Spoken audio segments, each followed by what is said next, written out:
नमस्कार नीमच, आप देख रहे हैं प्रदेश हलचल में हूं आपके साथ महेश जैन। चुनावी माहौल को लेकर जिले में सरगर्मियां तेज दिखाई दे रही हैं। दो जिला जो है उसमें दो विधानसभा के अंदर चुनाव संपन्न हो गए हैं और तीसरे मनासा के होने वाले साथ नगरीय निकाय चुनाव को लेकर भी सरगर्मियां तेज दिखाई दे रही है। हमारे साथ में भाजपा जिला अध्यक्ष है पवन जी। सबसे पहले चुनाव का जो माहौल दिखाई दे रहा है इसमें कहीं की देखा जा रहा है कि भाजपा जो है उसमें अभी भी कल का ही बात करें अगर नीमच में भी भाजपा की एक सीट है जो भाजपा ने खो दी है, कांग्रेस ने विजय करी है। जावद की बात करें तो निर्दलीय प्रत्याशी ने ऐतिहासिक विजय हासिल करी है। क्या कहेंगे इसको लेकर, क्या कमियां रही उसमें? देखिए, सबसे पहले तो मैं आपको ये बताना चाहूँगा कि कुल मिलाकर 6 सीटों पर जिला पंचायत के चुनाव हुए हैं, जिसमें से 4 सीटें भारतीय जनता पार्टी के अधिकृत प्रत्याशियों ने जीती है। एक सीट निश्चित रूप से जो वार्ड क्रमांक 6 है वो कांग्रेस ने जीती है, भारतीय जनता पार्टी ने वो सीट खोई है और एक सीट से निर्दलीय प्रत्याशी विजय हुए हैं। अब कहीं न कहीं 6 में से 4 हम जीते हैं, एक कांग्रेस जीती है और एक निर्दलीय प्रत्याशी जीते हैं। और मुझे ऐसा लगता है कि जनता ने विश्वास भारतीय जनता पार्टी पर जताया है और एक आध दो जगह की अलग अलग परिस्थितियाँ छोटे चुनाव में होती है, क्योंकि सरपंच के अपने समीकरण रहते हैं, जनपद के अपने समीकरण रहते हैं और सारे समीकरण जो रहते हैं वो जिला पंचायत को भी इफ़ेक्ट करते हैं। कहीं वो एक ज़्यादा बड़ी वजह रही कि हमने वार्ड क्रमांक 6 की सीट कांग्रेस के पास चली गई और वार्ड क्रमांक 3 हमारा अधिकृत प्रत्याशी नहीं जीत पाया। नहीं, वार्ड क्रमांक 3 में बड़े असमंजस का माहौल है, नहीं जीत पाया, लेकिन जो जीता वो भी तो भाजपा से है, वो भी भाजपा के अंदर सक्रियता लगभग माहौल था। तो क्या टिकट आवंटन में आपको नहीं लगता कहीं ना कहीं लोगों की जो डिमांड थी, लोगों का सर्वे होना चाहिए, उस हिसाब से टिकट आवंटन नहीं हुआ, इसलिए आपने सिर्फ कांग्रेस जीती तो बात अलग थी, लेकिन आप ही का निर्दलीय ऐसा प्रत्याशी इसका कब 11,000 मतों से जीत बता रहे हैं, मतलब बहुत बड़ा माहौल है। और लोग जो कह रहे हैं, आम जनता से हमने चर्चा की, कहना ये भी भाजपा वो भी भाजपा, तो कहीं ना कहीं एक बड़ी चुक मानते हैं, इसको नहीं मानते इसके पीछे? देखिए, सर्वे और सारी जानकारियां नीचे से मंगवाने का पूरा प्रयास किया जाता है और जानकारियां लगभग ठीक से आ भी जाती है और जानकारी ठीक से आ जाती है, उसी आधार पर निर्णय होते हैं। इसीलिए 4 सीटें हम जीते भी हैं। और ये बात सत्य है कि कहीं न कहीं किसी जगह पर जो नीचे से इनपुट आता है, बहुत बार वो इनपुट 19-20 भी हो जाता है, वो इनपुट ठीक नहीं मिल पाता है और इनपुट ठीक नहीं मिलने के कारण से बहुत बार निर्णय भी 19-20 होते हैं। पर जो उनके सामने जो प्रत्याशी जो पूजा प्रद्युम्न पाटीदार उतारी गई थी, वो भी एक श्रेष्ठ कार्यकर्ता ही है और लंबे समय से वर्किंग में है। पर चुनाव लड़ना एक्चुअल में वो उतना स्वभाव में पूजा प्रद्युम्न पाटीदार के नहीं है जितना स्वभाव में पूरण जी के है। एक बड़ा कारण ये भी रहा।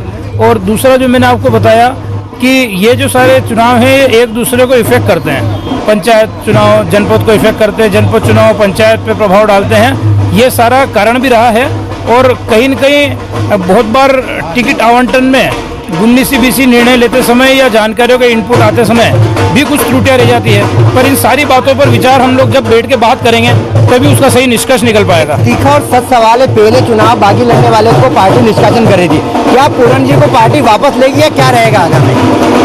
देखिए, निष्कासित तो हम जनपद जिला पंचायत में निष्कासन का कोई वो रहता नहीं, क्योंकि सिंबल पर चुनाव नहीं रहते हैं। तो सिंबल पर चुनाव नहीं रहने के कारण से उन में हम निष्कासन नहीं करते हैं। नगर पंचायत नगर पालिकाओं में निश्चित रूप से निष्कासन होगा और अगले 1-1.5 घंटे में ही नगर पंचायत नगर पालिका में निष्कासन की सूची आ जाएगी। वार्ड नंबर 8 को लेकर जिला पंचायत के बड़े असमंजस माहौल देख रहा है, पहली बार चुनाव देखने को मिल रहा है। कभी बीजेपी मैदान में आ जाती है, कभी बीजेपी कांग्रेस आ जाती है। अभी देखा जा रहा है कि आपका जो समर्थन वाला कैंडिडेट था वही कांग्रेस के साथ चल के अधिकृत होकर चुनाव प्रचार कर रहा है। इस माहौल को लेकर क्या कहेंगे? क्या अपने कार्यकर्ताओं पर बीजेपी पकड़ नहीं कर पा रही है, एक बड़ी चूक मानते हैं, क्या मानते हैं? देखिए, ये निश्चित रूप से विचार का विषय है और निश्चित रूप से जांच का विषय भी है और जिसको हम ये चुनाव के बाद में इन सारी बातों की हम लोग जांच करेंगे कि क्यों हुआ, कैसे हुआ, क्या उसके पीछे की परिस्थितियां रही या कौन लोग उसके पीछे रहे। और जो लोग उसके पीछे रहे निश्चित रूप से पार्टी उनके खिलाफ भी एक्शन लेगी। और परिस्थितियां देखते हैं, कोई पीछे था या कोई परिस्थिति अगर निर्मित हुई, ये सब अपने को चुनाव बाद हम जब समीक्षा करने बैठेंगे तब ध्यान में आएगा। वार्ड नंबर 8 को लेकर क्या लगता है, जीत को लेकर कितना माहौल आपको लगता है आपके फेवर में? सामने कांग्रेस के साथ आ चुकी है, आप ही के उम्मीदवार के साथ में कांग्रेस आ चुकी है, क्या लगता है आपको, क्या कहेंगे अभी माहौल पर? देखो, कांग्रेस का चेहरा बनकर जो मैदान में जाएगा वो उसी दिन हार जाएगा कि वो कांग्रेस का चेहरा है। और कांग्रेस, क्योंकि लोग कांग्रेस को वोट देना चाहते नहीं है, कांग्रेस के चेहरों के लोग समर्थन में नहीं है। और वो परिणाम आपने जो 6 सीटों पर चुनाव हुए हैं उनमें आपने देख लिया है कि एकमात्र कांग्रेस का अधिकृत प्रत्याशी जीता है और 5 वार्ड से कांग्रेस नहीं जीत पाई है। मैं आपको विश्वास दिलाता हूँ कि वार्ड क्रमांक 8 से किसी भी स्थिति में कांग्रेस का प्रत्याशी नहीं जीतेगा। और जो बची हुई 4 सीटें अभी जो मनासा की जिला पंचायत की है, चारों की चारों सीटें लेकर भारतीय जनता पार्टी चारों सीटों पर विजय प्राप्त करेगी और कांग्रेस को इस जिला पंचायत के अंदर समर्थक प्रस्तावक भी नहीं मिलेंगे। अपन आज बात कर रहे हैं और तब बात करेंगे। जनपद को लेकर राजमंदिर चला, नीमच जनपद के अंदर बताया जा रहा है कैंडिडेट को लेकर कसम शुरू हो गई है। भाजपा का बनेगा, कांग्रेस का बनेगा? भारतीय जनता पार्टी का बोर्ड बनेगा, चाहे जो जितनी ताकत लगा ले, पर समाज सब जानता है, जनता सब जानती है कि हमको कैसे नेताओं की आवश्यकता है। जनपद एक बहुत बड़ी संस्था है। जनपद के माध्यम से ग्रामीण में जाने वाली सारी जो सेवाएं हैं वो कहीं जनपद उसका एक बहुत बड़ा माध्यम है। और जनता ने लोगों को देखा है कि किस प्रकार से चुनाव कर कर कैसे लोग खरीद फरोख्त कर कर कैसे लोग दबाव बनाकर दादागिरी कर कर बैठ जाया करते हैं।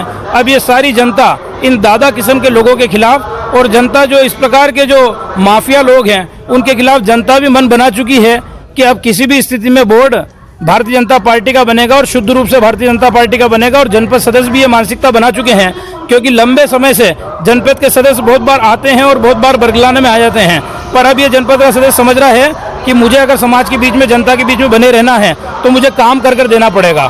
तो इन सारी बातों को लेकर और जनपद सदस्य भारतीय जनता पार्टी के साथ हैं और बहुमत हमारे साथ है और भारतीय जनता पार्टी का जनपद अध्यक्ष बनेगा। तीखा सवाल है, लेकिन सोशल मीडिया पे काफी चर्चाओं में चल रहा है, बाजार में चुनावी सरगर्मियां, चौराहे पे जाते चौपाल पे चर्चाएं होती है। वार्ड क्रमांक 4 के चुनाव में भी भाजपा के खिलाफ बगावत करने में एक भाजपा का नेता है जो पूर्व में पद पे रहा है, उसने पूरे माहौल करा। और अभी देखा जाता है कि जनपद के लिए कांग्रेस के कैंडिडेट के साथ जाकर, और ऐसे हम बता रहे हैं कि वरिष्ठ नेताओं ने भी उसको मौके पर जाकर कांग्रेस के कैंडिडेट के साथ पकड़ा है। क्या ऐसे लोगों पर कोई कार्रवाई क्यों नहीं की जा रही? पहले वार्ड नंबर 4 में भी देखा गया और अभी भी जनपद अध्यक्ष को लेकर ऐसा माहौल दिखाई दे रहा है, इसको लेकर क्या हकीकत है? देखो, जिन जिन लोगों के चेहरे पार्टी के सामने, संगठन के सामने आते जा रहे हैं, उन चेहरों को बहुत सम्मान भारतीय जनता पार्टी ने दिया है निश्चित रूप से। और भारतीय जनता पार्टी के स्वभाव में है कि जब कार्यकर्ता परिवार में रहता है तो उसको बड़ा सम्मान और एक परिवार भाव से उसके साथ में बर्ताव किया जाता है। पर जो भी लोग इधर उधर करने में लगे हैं, चाहे वो कोई भी हो, चाहे बड़े नेता हों, छोटे कार्यकर्ता हों, क्योंकि भारतीय जनता पार्टी में कोई बड़ा नहीं है, हर एक कार्यकर्ता है और जो गलत करेगा उसको उसका अंजाम भुगतना पड़ेगा।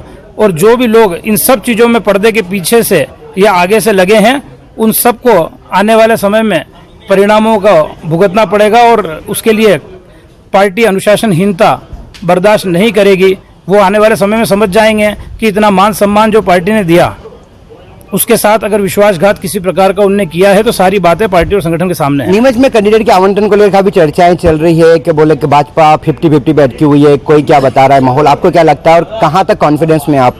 देखिए, भारतीय जनता पार्टी 35 ऊपर सीटें नीमच नगर पालिका में लेकर आएगी। और फॉर्म विड्रॉवल के समय में भी आपने देखा है कि जैसे ही पार्टी मैंडेट मिला अधिकृत प्रत्याशियों को, वैसे ही लगभग 90%, 95% लोगों ने अपने फॉर्म विड्रॉ कर लिए थे और अपने आप को पार्टी प्रत्याशी के साथ में दिन रात लग गए हैं। और जो कुछ लोग शेष बचे थे उनने भी पार्टी का जो अधिकृत प्रत्याशी है उसको समर्थन दे दिया था। और निश्चित रूप से यहाँ 35 सीटें आएगी क्योंकि भारतीय जनता पार्टी ने काम किया है। सिर्फ कांग्रेस या अन्य जो लोग हैं एक माहौल बनाना इसलिए चाहते हैं क्योंकि उनके अन्य बहुत सारे रुचि के विषय हैं जो नीमच नगर पालिका से जुड़े हुए हैं। जो भूमाफिया हैं, जो गड़बड़ लोग हैं, उनके रुचि के बहुत सारे विषय हैं। वे चाहते हैं कि भारतीय जनता पार्टी का बोर्ड नहीं बने, भारतीय जनता पार्टी का अध्यक्ष नहीं बने, क्योंकि भारतीय जनता पार्टी का बोर्ड और अध्यक्ष बना तो जो ज़मीनें खाली पड़ी है, जिन पर उनकी नज़रें हैं, वो ज़मीनें उन्हें नहीं मिलेगी। वो ज़मीनें आवश्यकमंद गरीबों को मिलेगी, लोगों को मिलेगी और जनता के हितों के लिए उसके अंदर अलग अलग योजनाएं उन ज़मीनों पर बनाई जाएगी।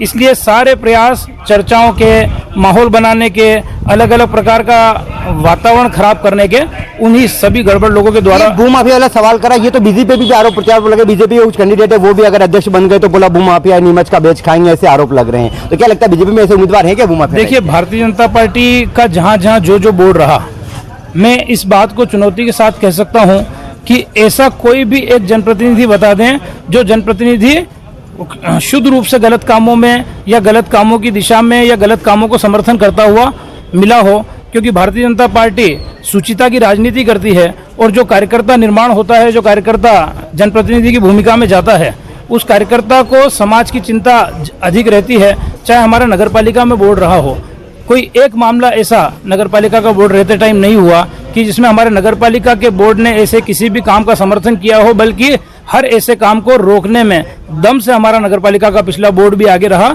और आने वाला बोर्ड जो नगर पालिका भारतीय जनता पार्टी का बनेगा, वो किसी भी स्थिति में न भूमाफियाओं को चलने देगा और न गड़बड़ लोगों को चलने देगा। ये जनता के लिए बोर्ड बनेगा और जनता के लिए काम करेगा। ये थे हमारे साथ में भाजपा जिलाध्यक्ष पवन जी पाटीदार, जिन्होंने चुनावी सरगर्मियों को लेकर बेबाकी से अपनी बात रखी और कहा कि नगर पालिका में भी 35 से ऊपर भाजपा की सीटें आएगी। साथ ही साथ जिला पंचायत चुनाव जो मनासा हो रहे हैं, वहां पर भी 4 सीटों पर चारों पर भाजपा का कब्जा काबिज होने की दावा किया। हालांकि देखना होगा आगामी दिनों में चुनाव के नतीजे क्या होते हैं और किसकी सरकार बनती है।